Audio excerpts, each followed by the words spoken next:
खुलुमबाय गोजोन फुंबिलिनि गाहाम हामलायनायजों लोगोसे एसबी बड' निउज चेनेलाव नोंथांमोनखौ गासैखौबो फिन बरायनाय थाबाय आं सिबिरानि ब्रह्म नोंथांमोनहा सानफ्रोमबो फुंनि समाव खौरां नायनो मोजां मोनोबा एसबी बड' निउज चेनेलखौ साबस्क्राइब खालामनानै ला सानफ्रोमबो बे चेनेलनि गेजेरजोंनो फुंनि समाव नोंथांमोनहा खौरां मोननो हागोन एटीएम कार्ड सोलायखुमानानै रां लुथिग्रा साबा सिखावफोरखौ गुवाहाटी सिटी पुलिसा हमदों। एटीएम कार्ड सोलायखुमानानै रां लुथिनायनि सायाव राजीब दास आरो देवेन्द्र कलिता बिथांमोनहा मोननै कमप्लेन फाइल खालामनायनि उनावनो गुवाहाटी सिटी पुलिसा साबा सिखावफोरखौ हमनो हादों आरो बिसोरनिफ्राय गुबुन गुबुन सुबुंफोरनि मोन 68 एटीएम कार्डबो मोननो हादों। हमजानाय साबा सुबुंफोरनि मुङा फारियै जियाउल हक, लुत्फुल रहमान, आमिनुल, हानिफुर आरो साहिदुल। पुलिसा बिसोरनिफ्राय मोन 68 एटीएम कार्ड हमनो मोननायजों लोगोसे गंथाम गारि 15,000 रां आरो गंद' मबाइल फन हमनो मोनदों। गुवाहाटी सिटी पुलिसा फोरमायथिनाय बायदिब्ला राजीब दास आरो देवेन्द्र कलिता बिथांमोननि एकाउन्टनिफ्राय 68,000 रां आरो गुबुन सासेनिफ्राय 1,10,000 रां बख'दोंमोन सिखावफोरा। बेनि उनावनो बिथांमोनहा पुलिसनो अजद होनायाव पुलिसा गिबियाव सीसीटीवीनि मददजों सासे सुबुंखौ हमदोंमोन। बेनि उनावनो सोंनाय फिननाय लानानै गासै साबाखौ हमनो हादों। दुथांफोरा एटीएमनि सिङाव सिनाय मोनै सुबुंफोरखौ मदद होफ्लानानै बिथांमोननि एटीएम कार्डखौ सोलायोमोन बेनि उनाव रां बख'योमोन। एटीएमनि सिङाव गुबुन सुबुंफोरखौ मदद होफ्लानानै एटीएम कार्ड सोलायखुमानाय आरो बेनि उनाव रां बख'नाय जाथाया बे गिबि खेब नङा, बेनिखायनो एटीएमआव सांग्रां जानाया जोबोद गोनांथि दं। ओसी विजय दैमारी आरो साब इन्सपेक्टर भवेन दत्ताखौ साख्रिनिफ्राय सासपेन्ड खालामनाय जाबाय। एडिशनेल एसपी बिटुल शेट्टिया बिथाङा फोरमायथिनाय बायदिब्ला थानानि सिङाव माखासे सुबुंफोरखौ गाज्रि बुनायनि दायावनो आसाम डिब्रुगढ़ जिल्लानि मरान पुलिस थानानि ओसी विजय दैमारी आरो साब इन्सपेक्टर भवेन दत्ताखौ सासपेन्ड खालामनाय जादों होननानै फोरमायथिदों। लोगोसे फोरमायथिबावदों दि डिपार्टमेन्टेल इनकुवेरि जोबजासिम बिथांमोनखौ सासपेन्ड खालामनाय जागोन। एडिशनेल एसपी बिटुल शेट्टिया बिथाङा फोरमायथिबावनाय बायदिब्ला थांनाय 7 अक्ट'बरावनो ओसी विजय दैमारी आरो साब इन्सपेक्टर भवेन दत्ताजों लोगोसे साथाम सरासनस्रा सुबुंफोराबो शिबसागर जिल्लानि डिमौनि टुरिज्म एन्टारप्रेनियर एबा दावबायारिफोरखौ दैदेनग्रा 35 बोसोर बैसोनि ज्ञानदीप बरग'हाइजों लोगोसे बिथांनि हान्जाखौ बुदोंमोन। बेनि उनावनो गोबां आफादफोरा ओसी विजय दैमारी आरो साब इन्सपेक्टर भवेन दत्ताखौ एरेस्ट खालामनो थाखाय दाबि दैखांदोंमोन। बे लेखायै बिथांमोनखौ रिजार्भ क्लजआव दोननाय जादोंमोन आरो जाय सरासनस्रा सुबुंफोरा बे बुनाय जाथायाव आखाइ दंमोन बिथांमोनखौबो बै समावनो एरेस्ट खालामनाय जादोंमोन। ओसी आरो साब इन्सपेक्टर बिथांमोनखौ माखासे सान रिजार्भ क्लजआव दोननायनि उनाव दा साख्रिनिफ्राय सासपेन्ड खालामबाय। बेराफारसेथिं टुरिज्म एन्टारप्रेनियर ज्ञानदीप बरग'हाइ आरो बिथांनि हान्जाखौ बुनायनि सायाव ओसी बिथाङा फोरमायथिदों दि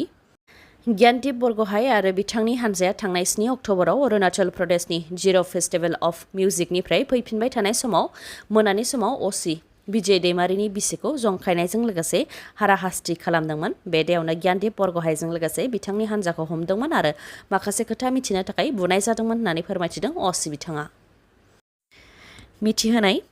जाय बिथांमोनहा ब्लग भिडिअ नायनो मोजां मोनो नोंथांमोननि थाखाय आं गोदान मोनसे चेनेल बेखेवबाय। चेनेलनि मुङा सिबिरानि ब्रह्म ब्लग। बे चेनेलाव आङो ब्लग भिडिअ एंगारो। दिनैबो आङो गोदान मोनसे ब्लग भिडिअ एंगारदों। नोंथाङा जुदि ब्लग भिडिअ नायनो मोजां मोनोबा आंनि सिबिरानि ब्रह्म ब्लगाव थांनानै भिडिअखौ नायहैनो हागोन, लोगोसे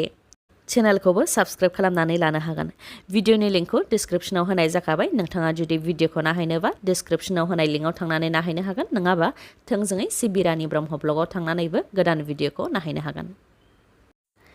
आलादा बड'लेण्ड सोरजिनायनि थांखिजों अल बड' एक्स भलन्टियार फर्सखौ दासान्दि ओंखारफिननायखौ नुनो मोननाय जादों। बे लेखायै बाक्सा जिल्लानि माजारहाटआवबो सानजा बजालि आन्सलिक अल बड' एक्स भलन्टियार फर्सखौ दाफुंबाय, जायनि आफादगिरिया हरेन बर' आरो गाहाय नेहाथारिया शुक्लधर रामसियारि। बिथांमोनहा फोरमायथिदों दि मिरुआवबो अल बड' एक्स भलन्टियार फर्स कमिटिखौ दाफुंनाय जाबाय। क'क्राझार, चिरां आरो बाक्सा जिल्लायावबो जिल्ला कमिटिखौ दाफुंनाय जाबाय। थालांनाय जिल्लाफोर अदालगुरि आरो तामुलपुरजों लोगोसे बिटिआरनि बायजोनि गहपुर, सनितपुर बायदिफोरावबो थाबैनो कमिटि दाफुंनो थाखाय खावलायदों बिथांमोनहा। लोगोसे बिथांमोनहा फोरमायथिबावदों दि अल बड' एक्स भलन्टियार फर्सआ थांनाय 1987 मायथाइनिफ्रायनो आलादा बड'लेण्डनि थाखाय सोमावसारदोंमोन। बे लेखायै बिएसि, बिटिसि, आरो बिटिआर बर'फोरनि गेजेराव मोनथाम गोरोबथा जानानै थांबाय नाथाय बेजोंबो बर'नि जेंनाया सुस्रांजायाखै जेब्लासिम बर'फोरा आलादा बड'लेण्ड मोननाय नङा अब्लासिम बर'फोरा थांनानै थानो हानाय नङा बेनिखायनो बर'नि थामोनथा आरो बर' हारिखौ रैखाथि होनो थाखाय आलादा बड'लेण्डनि गोनांथि दं होननानै फोरमायथिदों बिथांमोनहा आरो बे आलादा बड'लेण्ड दाबि खालामनायाव दोलो बासियालासे गासैबो रायजो राजाफोरजों लोगोसे मेलेमजिबिफोरा जाहाथे मदद होयो बेनि थाखायबो खावलायहरो बिथांमोनहा लोगोसे आलादा बड'लेण्डनि थाखाय गोदानै जांख्रिखांनो थाखाय अल बड' एक्स भलन्टियार फर्स कमिटिनि सोद्रोमाफोरखौबो थाग थियारि जानो थाखाय खावलायहरो बिथांमोनहा केरालायाव आन्दायनानै थानाय सासे बर'खौ मुम्बाइनि श्रद्धा रिहेबिलिटेसन फाउन्डेसना आसाम फारसे लानानै फैदों रैखा खालामजानाय आइजोआ गावनि मुंखौ साबिलि होननानै सिनायथि होदों नाथाय जायगाखौ माब्लाबा क'क्राझार माब्लाबा राङापारा आरो माब्लाबा सनितपुर बेबायदिनो गुबुन गुबुन बुङो जायनि थाखाय बिथांनि थि थंखौ दासिमबो मोननो हायाखै होननानै मुम्बाइनि श्रद्धा रिहेबिलिटेसन फाउन्डेसना फोरमायथिदों लोगोसे फोरमायथिबावदों दि गोमानाय आइजोनि थि थंखौ मोननो थाखाय गुवाहाटीयावबो गोबां सुबुंफोरजों सावरायखांबाय क'क्राझारावबो गामि गामि हाबनानै गोबां सोंनाय जाबाय नाथाय जेबो फिथाइ मोननो हायाखै बेनि अनगायैबो अरुणाचल सीमा सनितपुर राङापारा बेफोर ओनसोलनि आर्मि केम्पफोरावबो खौरां लाहैनाय जाबाय नाथाय आइजोनि थंखौ मिथिनो मोननाय जायाखै होननानै फोरमायथिदों बेनिखायनो सावगारियाव नुनाय आइजोखौ सोरबाफोर सिनायबायोबा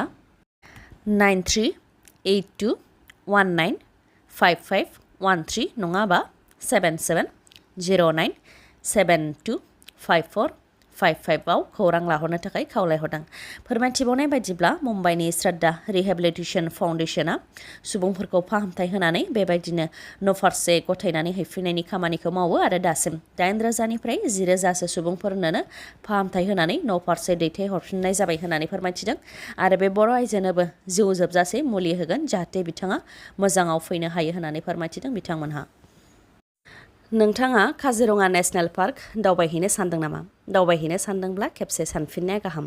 काजिरङा नेशनेल पार्कआव साफारि टिकेट बुकिंखौ अनलाइन खालामनायनि उनावनो जिब साफारि इउनियनजों लोगोसे रायजो राजा आरो माहारियारि आफादफोरा गोख्रोङै खुद्रिदों आरो हाग्रा बिफाननि बे थांखिखौ सोंखारिदों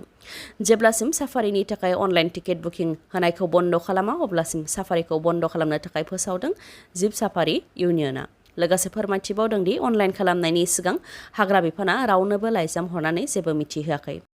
काजिरङा नेशनेल पार्कखौ हाग्रा बिफाना फोथांनानै लाखिनायजों लोगोसे काजिरङा नेशनेल पार्कनि खाथि खालानि रायजोफोराबो बेखौ फोथांनानै लाखिदों बेनि अनगायैबो पार्कनि खाथि खालानि लाइमोनफोर जाय सोलोंथाइ गोनां नाथाय बेकार बिथांमोनहा बे काजिरङा नेशनेल पार्कआवनो जिब साफारि आरो मैदेर साफारि होनानै बेनि गेजेरजों गाव गावनि न'खरखौ बेंदोंमोन नाथाय दा हाग्रा बिफाना सावरायालासे अनलाइननि गेजेरजों टिकेट बुकिं खालामनायनि राहा खालामनायजों बेफोर लाइमोनफोरनि खामानिखौ फोजोबनानै होनाय जादों बेराफारसेथिं सोरखारनिफ्राय साख्रि गैया होननानै दुखु फोरमायथिदों बिथांमोनहा जायनाखि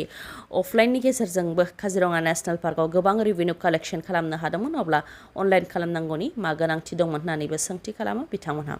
बेराफारसेथिं हाग्रा बिफाननि लानाय बे थांखिनि थाखाय सोमजिनाय दावराव दावसिनि थाखाय बेरायनो फैनाय दावबायारिफ्रा जेंनायाव गोग्लैनो गोनां जादों आरो सोरखारा थाबैनो जेंनाखौ सुस्रांनानै होनांगौ नङाब्ला गाबोन सोरबा दावबायनो फैयोब्ला बिथांमोनहाबो जेंना मोनफैनो गोनां जागोन होननानै बुंथिदों बिथांमोनहा जोबथेसालियाव अर खामनायजों 4 सुबुंनि जिउ खहा इराननि राजथावनि तेहराननि जोबथेसालियाव अर खामनायजों 4 सुबुंनि जिउ खहा आरो 61 जोखोम जादों जोखोम जानाय 61नि मादाव 4 गाज्रियैनो जोखोम जादों बेनिखायनो थैनायनि सुबुं अनजिमाया बांबावनो हागौ होननानै रिपर्टआव मोननाय जादों जोबथेसालिनि सिङाव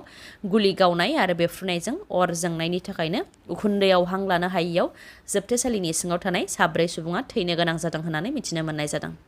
रिपर्टआव मोनबावनाय बायदिब्ला जोबथेसालियाव अर खामनायनि सिगां सिगां गुलि गावनाय आरो बेफ्रुनायनिबो सोदोब खोनादोंमोन जायजों जोबथेसालियाव अर खामदों आरो बे जाथाया जानो मोन्दों जोबथेसालिनि सिङाव दावराव दावसि जानायनि थाखायनो बेफोर जाथाया जानो मोन्दों होननानैबो रिपर्टआव मोननाय जादों गासै जाथायनि सायाव दा नायबिजिरनाया जागासिनो दं खुलुमबाय आं सिबिरानि ब्रह्म नोंथांमोननि थाखाय आं मोनसे जोबोद गेदेर अफार लानानै फैदों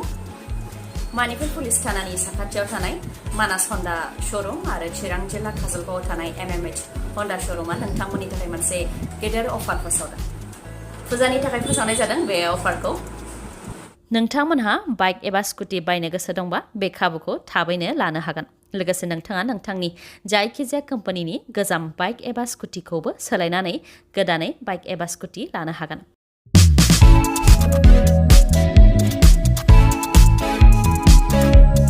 फुजानि अफारफोरा जाहैबाय खम रां होग्रोनानैनो एबा ल' डाउन पेमेन्ट होनानैनो फाइनान्सआव नोंथाङा गारिखौ मोननो हागोन नोंथांनिया जुदि बेंक एकाउन्ट गैयाबा बेंक एकाउन्ट खुलिनानै होनायनिबो राहा दं बेसेन नाङालासे मोननै हेलमेट मोननो हागोन बेनि अनगायैबो स्क्रेच अफारबो दङ जायखिजाया माबा मोनसे प्राइज मोननो हागोन जेरै टिभि साइकेल कुकार मिक्सार आरो फुल टेंक पेट्रल नोंथांमोनहा मोननो हागोन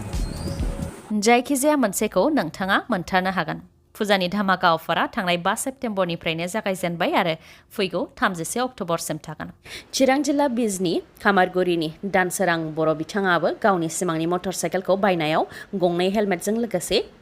बेसेन नाङालासे साइकेलबो मोननो हाबाय मानास हन्डा श'रुमा मानिकपुरनि इन्डियान अइल पेट्रल पाम्पनि उल्टा दिगाव नोंथाङा जुदि माबाफोर मिथिबावनो लुबैयोबा 9706679347 नङाबा 9401616128 नङाव कल हरनानै खौरां लाहरनो हागोन आरो चिरां जिल्लानि काजलगावनि पेट्रल पाम्पनि साखाथियाव थानाय MMH हन्डा श'रुमनिफ्राय माबाफोर मिथिबावनो हास्थायोबा 8720957824 नङाब्ला 9101037416 बे नाम्बाराव खौरां लाहरनो हागोन खौरांखौ जोबजासे खोनासंनायनि थाखाय गोजोन्थों नोंथाङा दासिमबो आंनि चेनेलखौ साबस्क्राइब खालामाखैबा अन्नानै साबस्क्राइब खालामनानै ला लोगोसे खौरांखौ मोजां मोनदोंबा लाइक कमेन्ट आरो शेयार खालामनो दाबाव गोजोन्थों